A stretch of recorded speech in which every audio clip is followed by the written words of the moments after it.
morning, everybody. Today's the 5th of Iyar. Happens to be I had a great uncle whose yard site is today. Bocher David Ben Elio. He lived to be 98 years old. I remember meeting him a few times. He had to put on tefillin every day. Unfortunately, he was never married.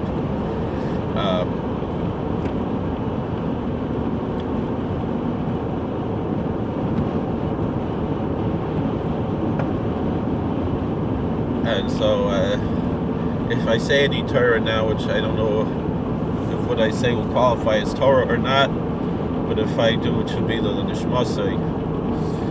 Might not be things that he believed, although he lived in Williamsburg at the end of his life. He was in a nursing home in Williamsburg, and it was called the Terrace Avram.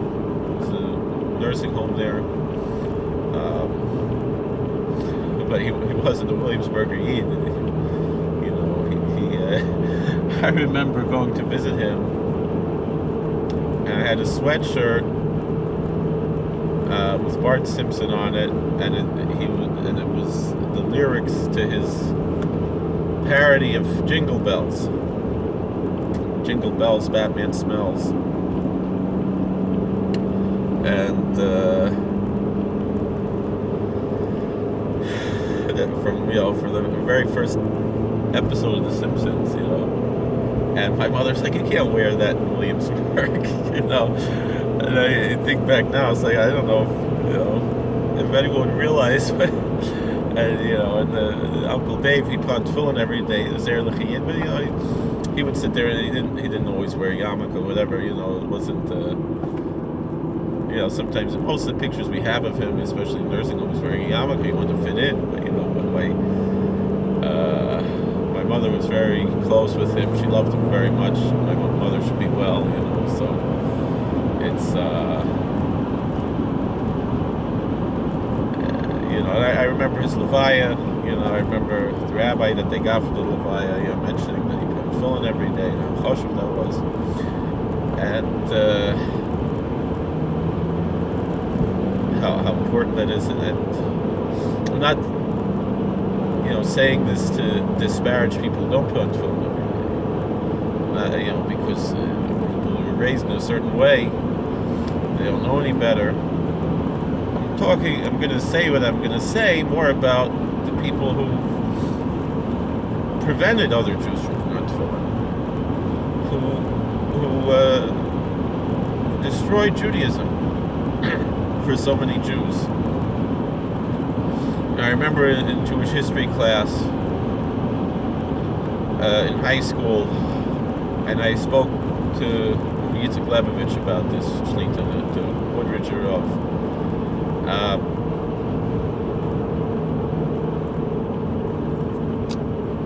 And he really enjoyed hearing this. There were 2 times when the Chumash was translated to German. And they say Mendelssohn translated the Chumash to German to teach the Chumash Yid in German. And Rav Hirsch, Zecher Tzaddik Livrocha, translated the Chumash to German to teach the German Jews Chumash. So what matters more is not even what you're doing right now, but where did you come from and where you're going. And the total destruction of the Klal Yisrael that just got worse and worse and worse in history.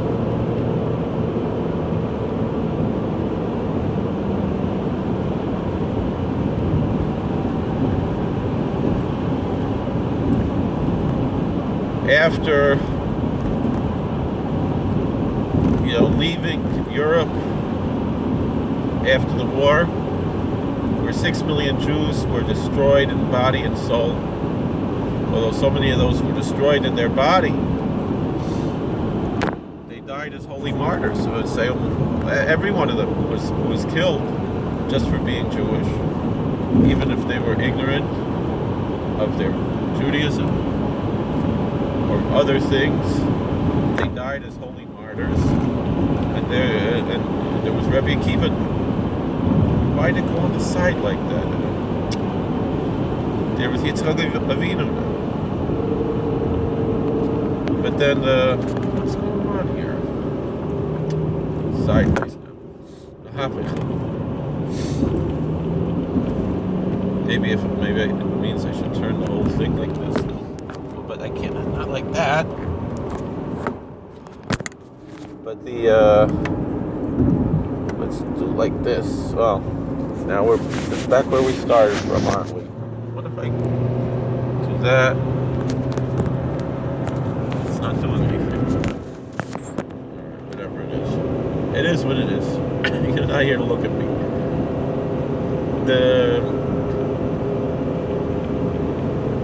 But then after the war, they should go into the palace of the king, to the Holy Land, to Jerusalem. Although at least for the first 19 years, they didn't defile Jerusalem, the actual old city. And now they're in the old city. The Miraistos Eden from the Neshama. They steal the souls of Jews. And made such wanton destruction, a spiritual holocaust. Now we're cooking with gas here. A spiritual holocaust.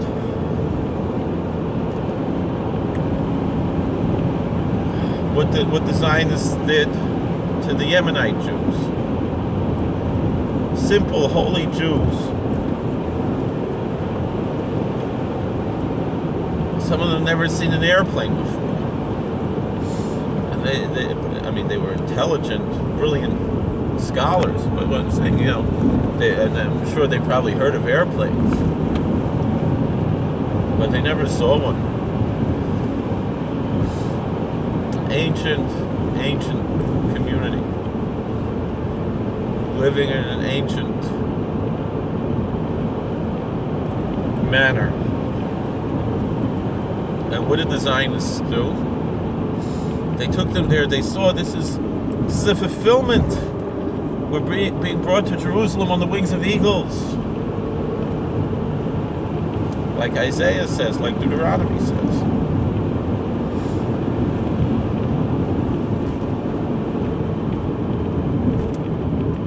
And then they get brought there, and the parents are told, you got to send your kids to a government school.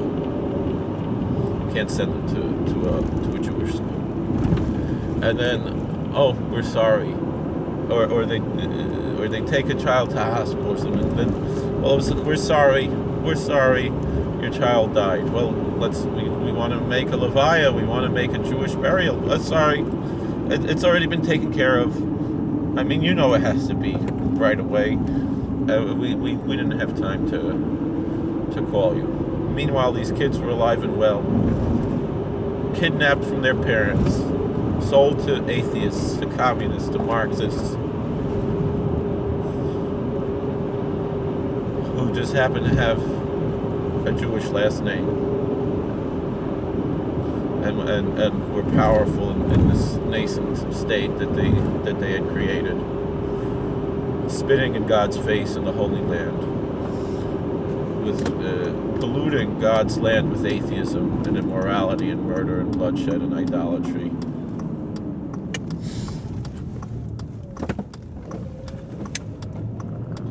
And then how they cut off the payas, the simanim, from these kids, force them to break Shabbos, force them to eat pork, all in the Holy Land. This is what happened in Israel. This is what the Zionists did to Jews. Systematic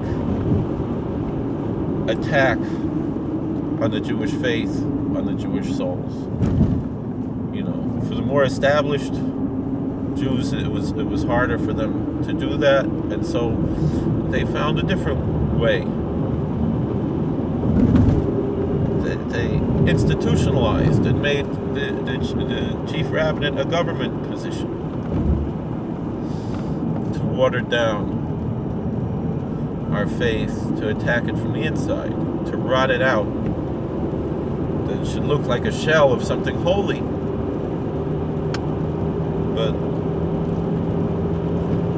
like one Jew who lived in the Holy Land said, they're like whitewashed tombs. They look so pristine and clean on the outside, and they're filled with all kinds of tumah on the inside.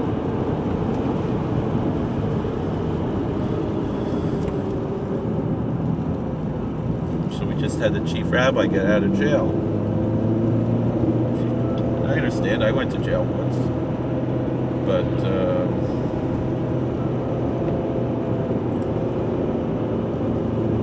not we had, they had, I should say. And that's also part of it. Because, alright, he's someone who learns Torah and so forth. And while he was in jail, he was learning Torah, and that's a beautiful thing. And it's a holy thing. But what's all that about? It's not even so much that, that there's something bad about him, but it's something about the state, that they could say, look, even the chief rabbi is corrupt and this and that, because that was the point of the state, to insult Judaism. I'm not saying that the chief rabbi is insulting Judaism. I'm saying that the government set someone up as a chief rabbi just so they can insult him and insult Judaism. No, the chief rabbi is a Voilid. He's not perfect. He's not the Rosh Kol Bnei Hagoyla. He's not Tzaddik Hador. Aber Voilid is you know, and Rabbi Kook is auch gewesen a Voilid, and even Shlomo Goren is given epis of Voilid. You know, as problematic as he was, he wasn't a Rosh Marusha. He was a problematic person. I'm also a problematic person. I can't judge him, and a lot of the things that he said that are controversial. He says but he was a das yochid, and that's not really how Yiddishkeit works, essentially. But it's not so much how it doesn't work either.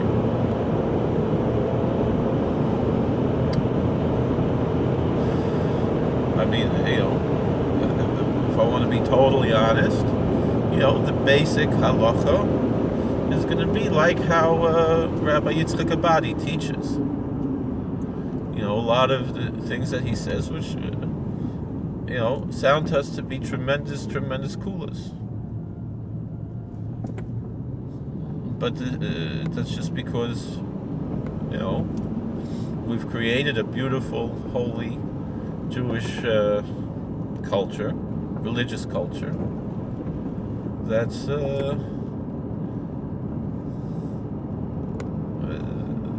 different than what that's based on chumras, and that's beautiful. Machmir Tov Love Bracha. You know, if someone wants to be strict on something, he should be blessed. Blessings come on him. But you know, we have to recognize what's a chumrah and what's a halacha, and that's fine. But what gets me is that the people, they're so machmir on Zionism. You know, it's not, you know, meaning someone that, you know, something that I've experienced myself. You know, there's a word in the non-Orthodox Jewish world, pluralism, and even in the left wing of the Orthodox world, pluralism. And it's all good and fine. We live in a pluralistic society, and you know, I mean, and I believe in a sort of a libertarian pluralism. You let me do my thing, I'll let you do your thing, which that doesn't go in Israel. You know, you sell the wrong book in Israel, you go to jail. You know, you could go to jail whether it's Meir Kahana's books, or if I could say lahavdil, if he's selling the real Moshe, you could get a ticket or you could go to jail. Why are they going so slow? I need to get to work.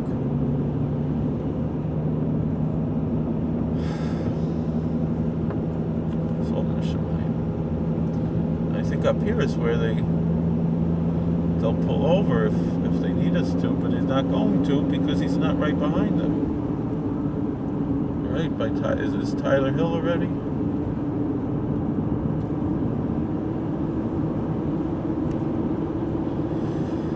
So anyway,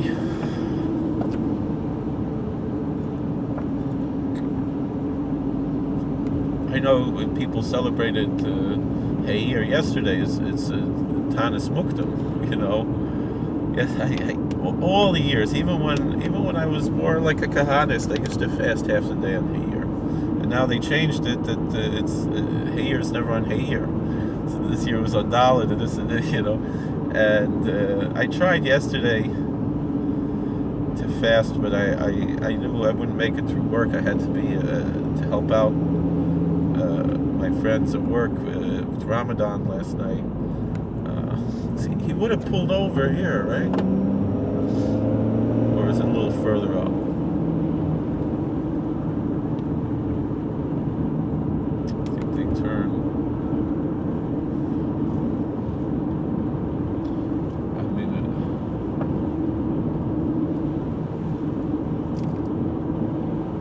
what is he doing here?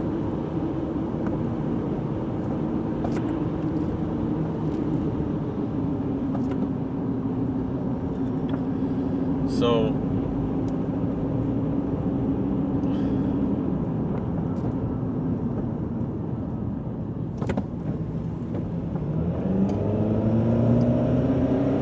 I read yesterday there's a German Sascha Katz who had a good chinuch growing up, and he should know better. He's a Yid who could learn very well. He's a very smart person, and what gets me, and I want to just say something though about Israel. I'm not anti-Israel. I'm anti-Zionist, but I'm not anti-Israel. If Israel would be, and I find Israel to be a valuable ally as an American, and so as an American, I'm supportive of an American ally, just like I'm supportive of England or France or Japan or any other American ally. It has nothing to do with being Jewish. Devotion to the Holy Land has to do with being Jewish. And that's the place where I face when I pray. But with that being said, I mean, do Catholics fly the Vatican flag in their church? I don't think so. And certainly on their dock on the lake in front of everybody, do Catholics fly a Vatican flag? It's ridiculous. And the thing is, the Vatican is who they have to answer to religiously. You know, the government structure of the Vatican City means something to Catholics. The government structure of the State of Israel doesn't mean anything to a pious Jew. It just means something to a Jew who wants to feel Jewish but doesn't want to feel guilty about not keeping Torah mitzvahs. For a lot of them, and for the other people, I don't even understand what that's about. You know, I mean, I used to be I used to emotionally feel and understand, you know, Zionism. But you know, you need to have seichel there. It can't just be emotional. You have to think a little bit about what's going on. I mean, I asked Dennis Prager this. You know, here he talks against leftism all the time, and he talks about the difference between leftism and liberalism. And Israel is a extremely leftist country, even with Netanyahu. You know, I mean, it's essentially the same European, you know, almost like the alt-right type of things, which is really a type of leftism, as we said before. It's not it's certainly not classical liberalism in the state of Israel. It's not part of the Israeli mindset that you can do what you want. The Israeli mindset is the government and the state is more important than the individual. And the American mindset is that the individual is the most valuable. Like there was a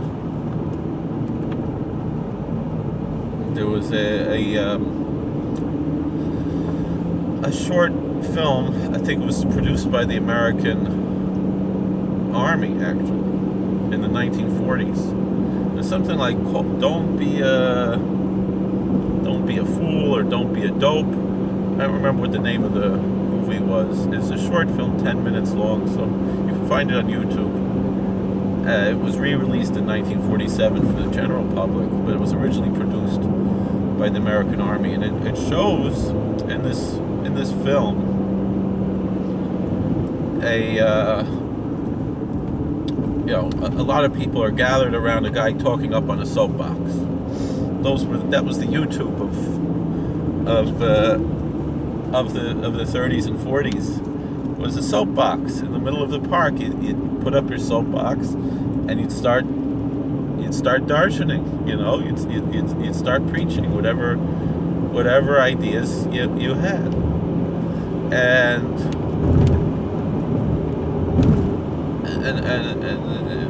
this guy, he went through a whole list of who were the problem in America, and he said, the problem is the Jews and the Catholics and the blacks and the Freemasons. And this one, younger guy standing there with his suit and his hat and everything, his tie, and an older gentleman approached him. He said, "I never thought I would see this in this country." And the older man had an accent, and he said, and the older man said, "I never thought I'd see this in this country, in my country." And the younger man said, "Well, you're not an American, are you?" He said, "Well, of course I'm an American. I wasn't born here, but I came here, and this is what I escaped. This is why I left, wherever I left, Hungary or Romania or wherever I left from." And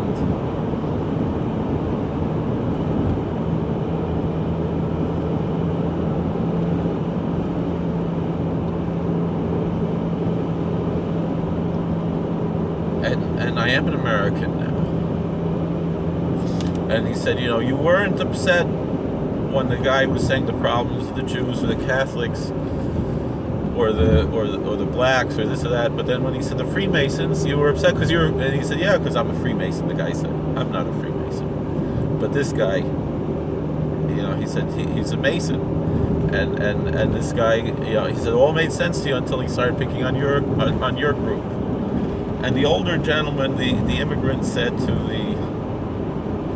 the younger man, he said, "You have to remember something. The most important minority is the minority of one, the individual." That's why we live in a republic and not in a democracy, because democracy is very dangerous. I've never heard the state of Israel ever be referred to as a republic, even though it essentially is, because they don't have a king.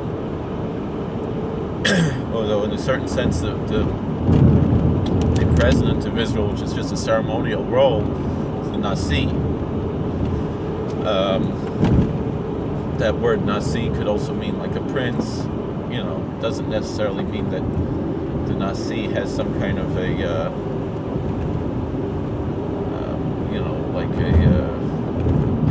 claim to the throne of David, but like Rav Yehuda HaNasi had. But all right, so he's the Nasi. He's the president.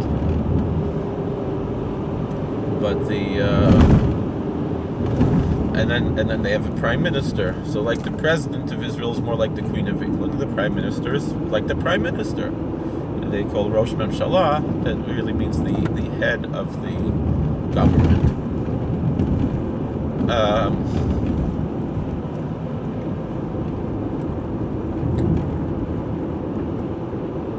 But America is specifically a republic.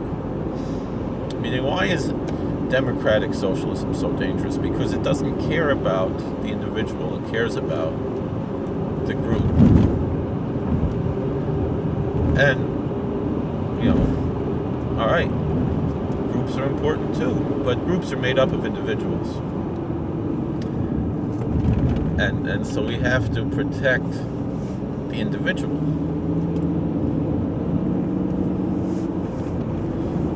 And the funny thing is how you often hear the left say, well, a corporation is not a person, but when so corporations don't have, protections of religious freedom and the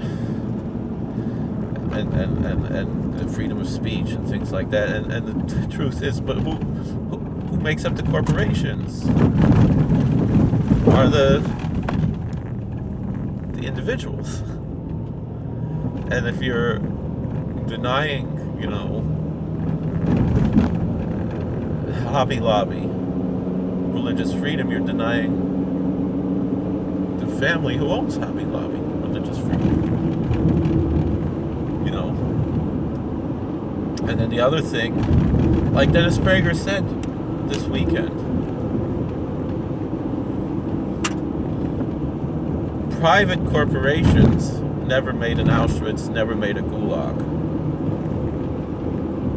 Big government made Auschwitz. Big government made the Gulags.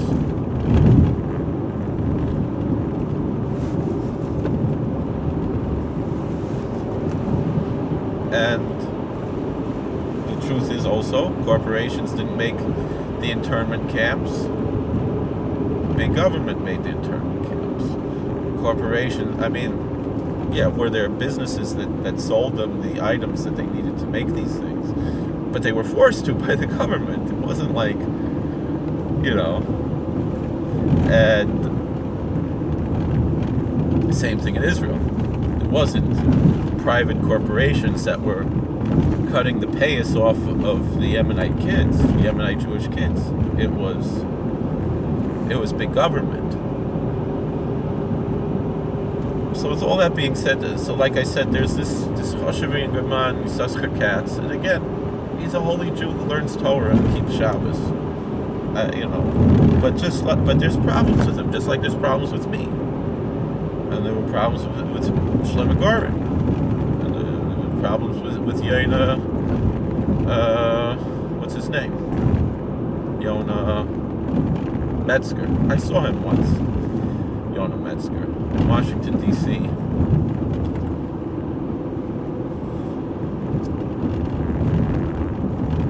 He struck me as somewhat of a clownish figure, actually.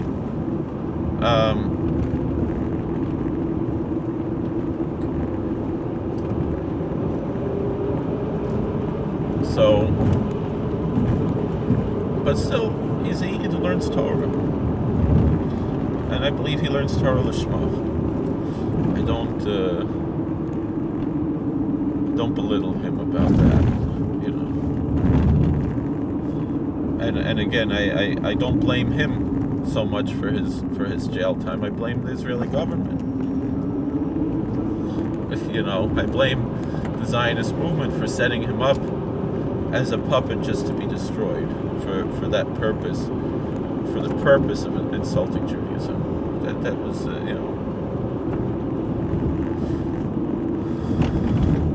it's like what we're seeing now in America, how they're, how the swamp, they want to destroy Donald Trump because they hate the individual.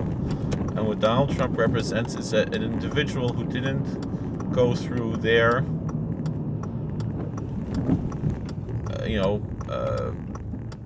approved roads and became president of the USA in a way that nobody else ever did. The only president who did not have any government position as a politician before, and also never served as a general. Meaning the two, or if you want to say three, although George Washington also served in in pre-colonial government roles, and also in government roles to a certain extent. I don't think he served really in the under the Articles of Confederation, but I think he served in Virginia as something. Not sure about that, but he was a general, and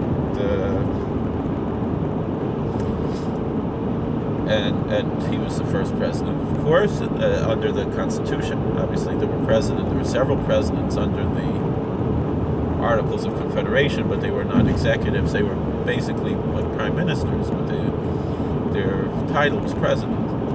But it wasn't in an executive sense; it was in a legislative sense. It's the sense how you have the president of the Senate.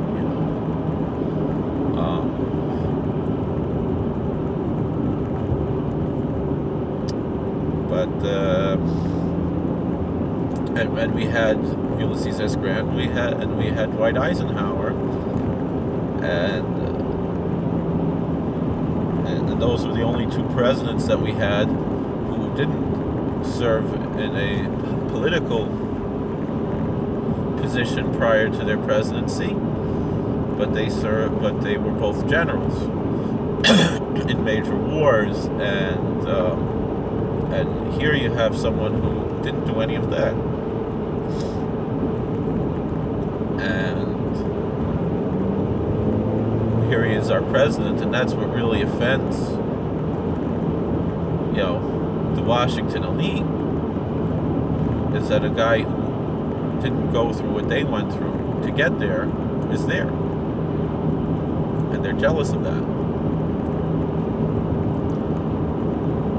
But what it means is that the Washington elite, essentially, I mean, if you look at the history of America, why did, George Washington didn't want to take a salary to be president.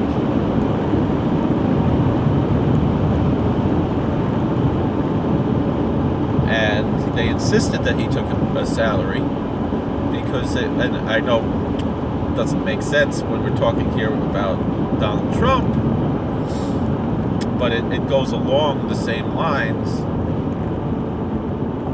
was that they said if they wanted it to be possible for any person to be president, not just a wealthy person, and so you had to take a salary to be president. President Trump just donates his salary to charity, which is fine. You have to take a salary because otherwise you're saying only rich people could be president. And there was this egalitarian spirit from the beginning of America that anybody could be president.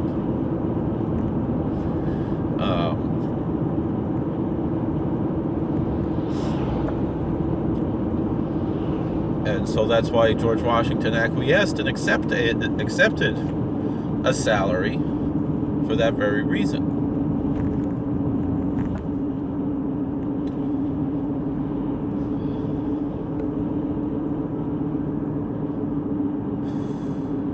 Running late today. Better get my badge ready so I don't have to fumble with that. So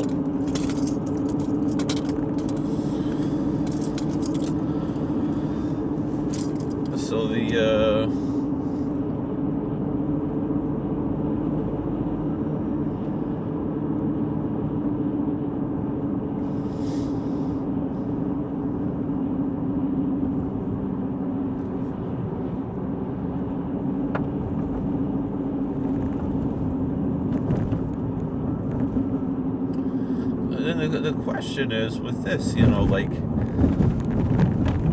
but I'm saying that's what this is about. The Washington elite, despise the ideas of federalism. They despise, the Constitution says, you should have no, we don't have dukes and earls and things, and there's no Duke of Earl in America. We don't, there's no princesses and there's no counts, countesses. Although Swan Lake, New York, someone declared herself the Princess of Swan Lake, New York, but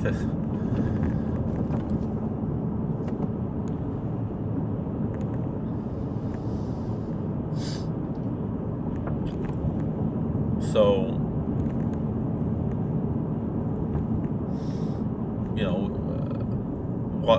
what is that all about? Meaning, we're not supposed to have people like Hillary Clinton who think that they're above the law because they're some kind of elite, and the irony of how they accuse Donald Trump of doing that when he's just the opposite. I mean, it's really true what he said when he was elected. What he said at his inauguration, not when he was elected. He said at his inauguration that this was not just the change of hands from one regime to another, but it was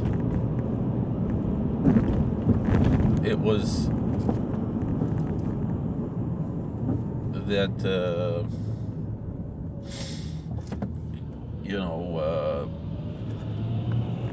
it was returning the power to the people, and it's totally true.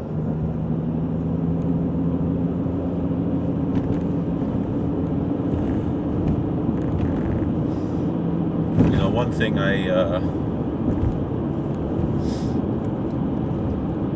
I'm surprised by right now with all the people running for president of the Democrat ticket is that Chuck Schumer is not running.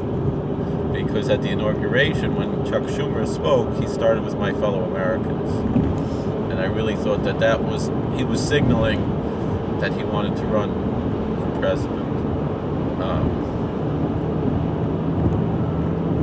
Leave that, whatever it is.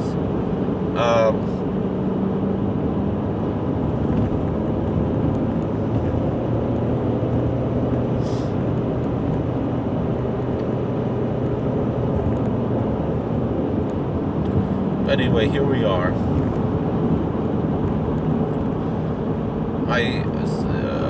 Back to Rabbi Katz. And some of the brother Ruv told me that he learned in Monroe together with Reb Soscha Katz, and he said Reb Soscha is gewein the best bucher in Monroe.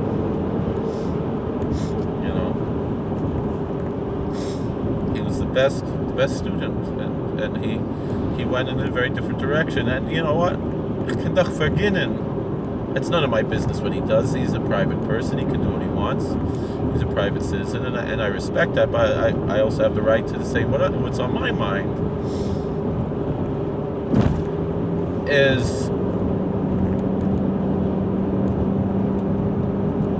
I understand he wanted to go to college and study, Kant and Chveis, and philosophy and stuff like that. Gesundheit. But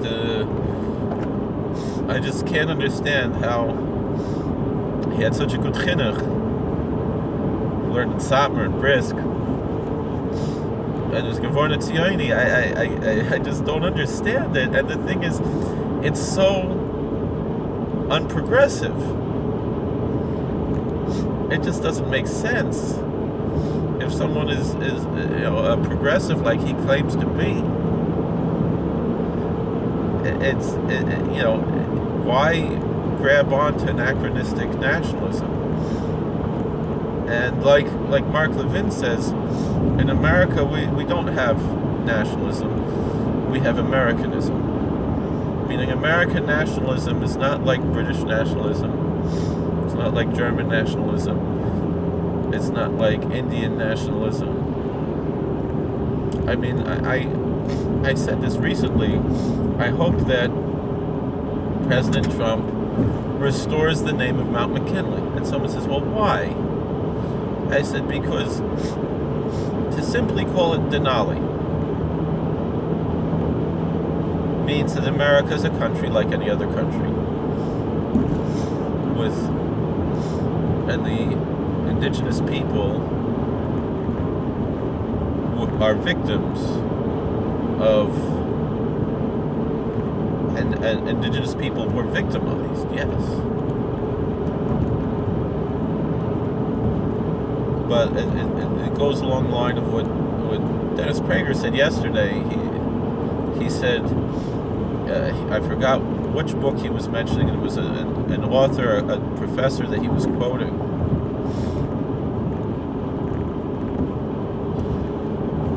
It was an African-American professor who said, as horrible as it was that his parents were slaves in America, it's a blessing to him that his ancestors were slaves in America, because he is an American because of that. And that he's not living in Africa, and he's not living in any other country in the world. And so I commented on the whole thing about, the state of Israel being like a baby that sometimes throws up on you, and you gotta change its diapers, but you still love it. And my answer is, I wrote there, I'm an American, I'm not an Israeli. I'm an American and nothing else. I'm a Jew. Judaism's my religion. Then someone said, well, Jews in Germany said that too. But America is different. I know that the Rebbe Ayatz from Lubavitch said that America's nicht anders. America's not different, but he meant it a different way. He meant that you could be frum in America. But the Satmarov had a greater vision of America, because in Lubavitch you're frum in an American way, culturally, which I am too personally. In Satmar, you're American in a frum way, in a Jewish way, and in an American way, not culturally. I mean, I gave this lecture a few years ago in the college that there are two Americas. There's George Washington and there's Coca-Cola. And the Satmar, they embrace George Washington's America and not necessarily the Coca-Cola America. And if you study the history of the Coca-Cola America, it was all invented by secular Jews. The Hollywood America was all invented by secular Jews. As much as I like these old movies, these people who made these movies were horrible people. I mean, there were some good people. I bought yesterday or 2 days ago a digital copy of Stan and Ollie, and I fell asleep watching it last night. Hal Roach wasn't Jewish. I once visited his grave in Elmira, New York. It was amazing how long he lived. He outlived all of his actors, all of his workers. And many of them, he worked them to death in a certain sense, not directly, but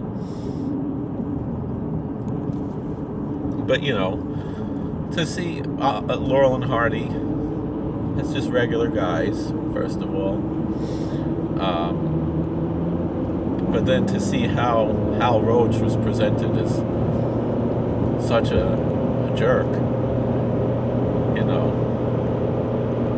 it's interesting. Whatever. I think I made it through the first half hour, 40 minutes of the movie before I really fell asleep. And I woke up, and it was maybe an hour into it, and I turned it off. And I'll go back and watch another 20 minutes and fall asleep, and watch another 20. That's why I didn't rent it. I bought it because I don't know if I can make it through the whole movie in 48 hours. So I'm going to wind up buying, renting it 3 times. It's going to be more than buying it. I might as well just buy it and be done with it.